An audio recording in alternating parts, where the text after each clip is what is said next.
What's up, world? You are welcome to Next Telly. Welcome to the beautiful month of April. This is my first video for April, or this is our first video for April. Hope you had a beautiful restful weekend during the Easter. And this month we are going to be reading a lot of Nigerian literature. I want stories, I want fantasies, I want ideas, just anything that you think I should read.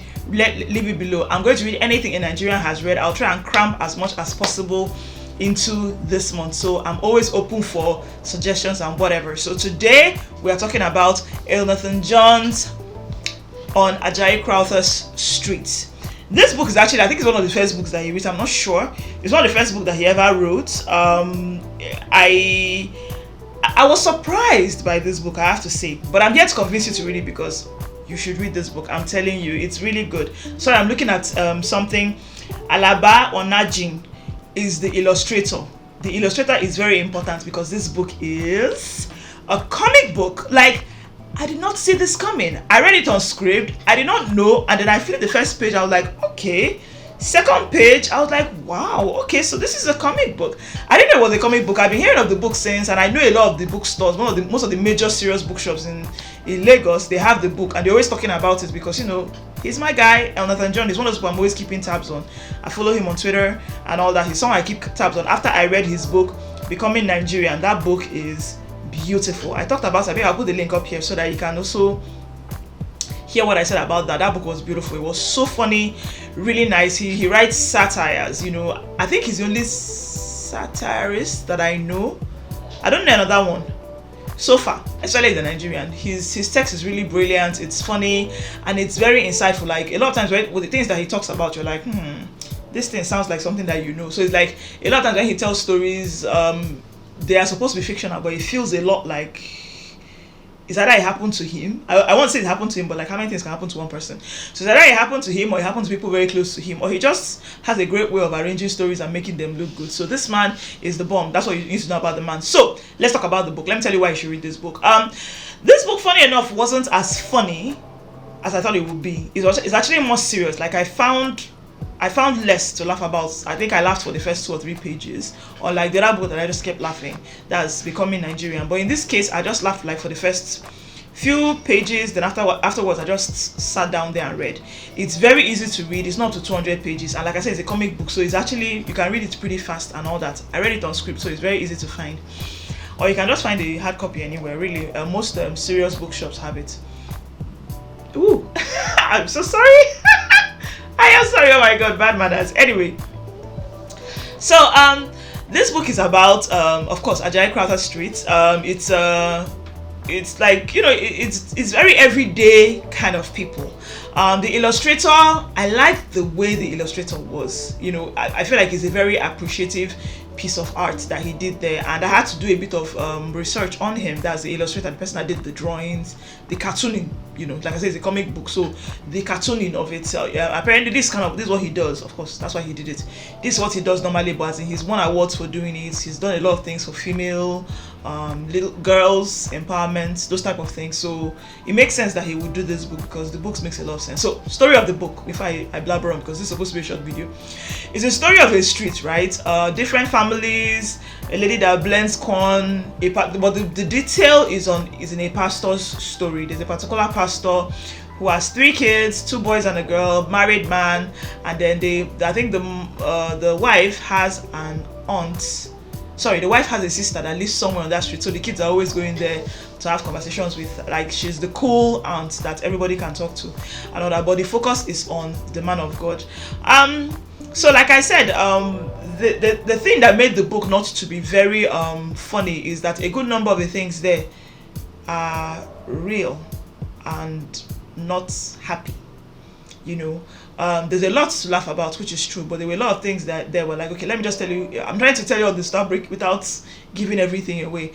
The pastor was somebody that used to pay people to come and act like they received miracle during a crusade to make money. You know, I feel like the Nigerian pastor is fast becoming a genre on its own, or a set of people, just like how we have the Nigerian tailors, the Nigerian politician, and all that. Now the Nigerian pastor is fast becoming its own clique of people. So this is a typical Nigerian pastor, someone that is not doing it for religious reasons or for out of belief. They are doing it because they want to make money. It's like they're just here to make money. So the hustle is real. They pay some guys on the streets. They pretend to be a certain thing. They prefer to be lame. They lay hands on them. They fall down and then they get up. They pretend to be possessed by the devil. They come and say a whole bunch of things, and you pay them a lot of money, as much as 100k and all that. And this book was written a while back, so it's that kind of thing. So that happened with him. And what else do I want to say? I'm thinking about what else I want to say without spoiling this thing. But clearly is a lot of hypocrisy. He's someone that believes a lot in speaking the way, like, he has a horrible relationship with his kids, and that affected, when they say the pastor's children are usually the worst, is that kind of theory. The children are very okay. The last born, a boy, is gay, and his best friend committed suicide. I can't believe I'm saying this because it's one of the major acts in the story, but I feel like that should pull you enough to want to read it. So it's the boy responding to it with a family that doesn't care and doesn't, all they believe is that, is a demon, be released in Jesus' name. So, like I said, it wasn't as funny as I thought it would be. I spent more time feeling bad for some people. However, this book gave me this feel. How do I explain it? It gave me this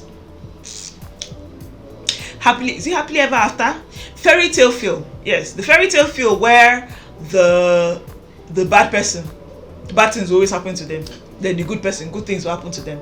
But that down depends on the author's idea of what is good and what is bad. Do you understand? So it's a typical, I'll put it in quote, like Nollywood idea where the woman that was mean to the young girl when the young girl was young will end up tomorrow, they'll throw her out of the house, or she'll walk into the road and car will jam her, or so it's like the worst things happen to the bad people.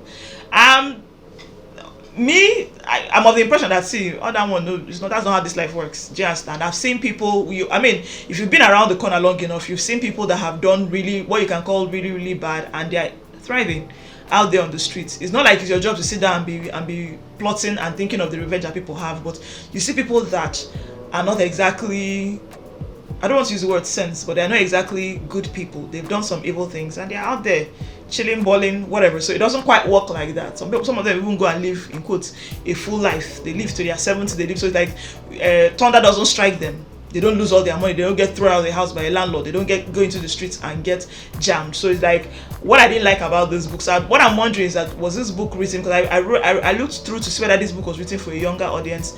It's a comic book, so of course a younger audience can get involved with that. But I'm wondering whether it's specific to a younger audience, because it's very like what goes around comes around kind of book. So it's like all the worst things that can happen to the pastor. Do you understand? All the children, something happened, even the wife said, so it's like it was very much like that. And I personally don't believe it's close to reality, but I would like you to read it so you can tell me if you think it's the same thing or not. But that's it for this book. This book is really cool. I really think you should read it. I hope I've convinced you and not confused you into not reading it. But really, if you like a good comic book, beautiful drawings, interesting things that you will laugh about, especially the drawings. The drawings were very funny, but the story is actually very nice. There's a whole bunch, like I said, it's a whole street, so it's a whole bunch of other people. There's a lady that grinds corn. There's another neighbor.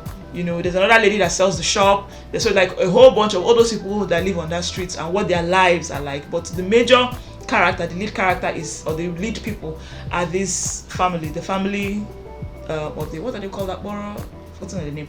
But anyway, Elnathan Johm's book On Ajayi Crowther Street. This book is worth it. It's worth the read. It's a good, feel good, pondering upon kind of situation. It's worth it. I like it.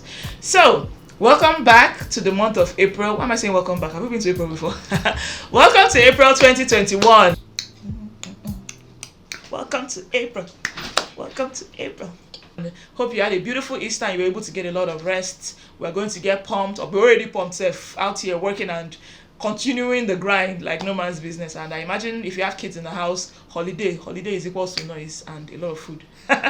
Anyway, thank you so much for watching. If you enjoyed this video, please give me a thumbs up, or if you think I convinced you, give me a thumbs up, or if you're a big fan of Elnathan Johm, thumbs up please, or leave a comment below. Tell me what you like about it, the book, and then the author himself. And then if you know anything about Alaba Onajin, sorry, let me find his name so I don't say it wrong again.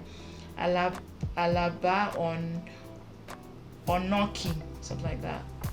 Onajin, sorry, Alaba Onajin. I'll write it here. I'm so sorry, sir, if you're listening to this. I don't mean to murder your name, but I'll write the name here so that you can see it. So Alaba Onajin. If you know anything about this man, I would actually like to see more of his work. I didn't see a lot, but I would like to see more of his work. So please don't forget to subscribe, join the channel, join the gang, join the community of people that are trying to read, looking for solutions through reading. While this month, our solution is to find things that will make us happy and give us great insight about what's happening around Nigeria.